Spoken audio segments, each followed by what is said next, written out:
Hello everyone.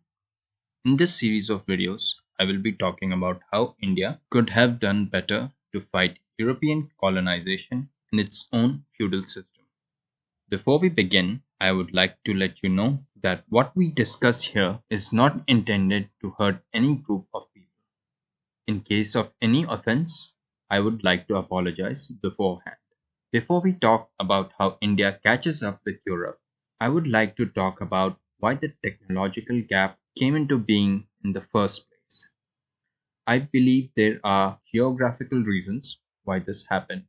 Reason number one: rivers throughout the year in closer distances to the sea. In Western Europe, there is rainfall throughout the year.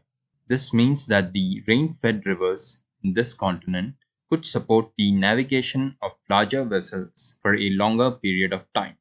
In addition to this, most major Western European cities are no more than 350 miles from the sea, which means that a larger portion of their populations were able to transport their goods via ocean-faring vessels, transport which also requires less energy than land transport by horse or oxen.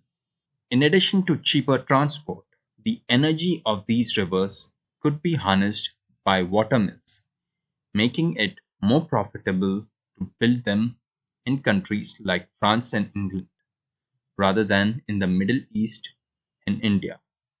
This aided the rise of a merchant class that would replace the landed nobility in the aforementioned countries in their power politics, where merchant funds could be used to hire mercenaries, making the retinue of a feudal lord more dispensable. Reason number two: distance from Central Asia. Europe was further away from Turkic and Mongol powers, who were formidable with their horse archers, while India had to face them frequently, like the Kushan, Saka, and Khorid armies. Western Europe had sufficient buffer states that protected them from the east. The only way to defend against such armies until the late medieval period was to have horse archers of your own. While earlier Western European pikemen could fend off heavy cavalry armed with lances and swords, they would be shot to pieces by units of Central Asian armies armed with bows and arrows. This was the reason why powers like India, the Middle East, and China spent most of their resources developing ranged cavalry, often at the expense of the foot soldiers, unlike Western Europe, which continued to develop their pikemen into line infantry of the 1700s. The rise of the infantrymen, usually recruited from the rank and file in Western European society, further loosened the power grip held by the mounted aristocracy. As it was also cheaper to train and supply such units over mounted cavalry, Western Europe had more resources freed up to invest in its navies and in its scientific research. Reason number three: proximity to the Americas.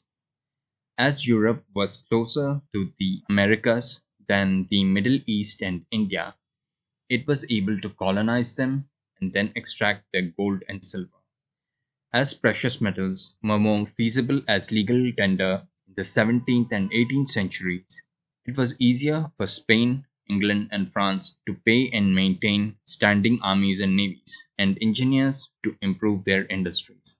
To keep those colonies in the Americas and to ship raw materials from these continents, Europe also had the incentive to design and build ocean-faring vessels for the Atlantic, unlike smaller vessels for the Mediterranean, which could do by just hugging the coast. The colonies also acted as a valuable market for manufactured goods from the home countries, further boosting the artisan class in Spain, France, and England, which also led to this middle class gaining more political power in Western Europe.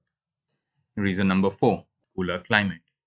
Europe's cooler climate made it possible to go to war in plate armor. Unlike in India, where doing the same would kill you due to exhaustion and dehydration.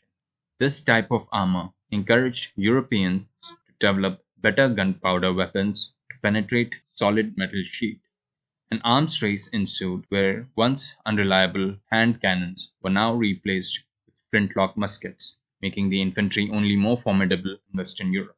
Reason number 5: the printing press.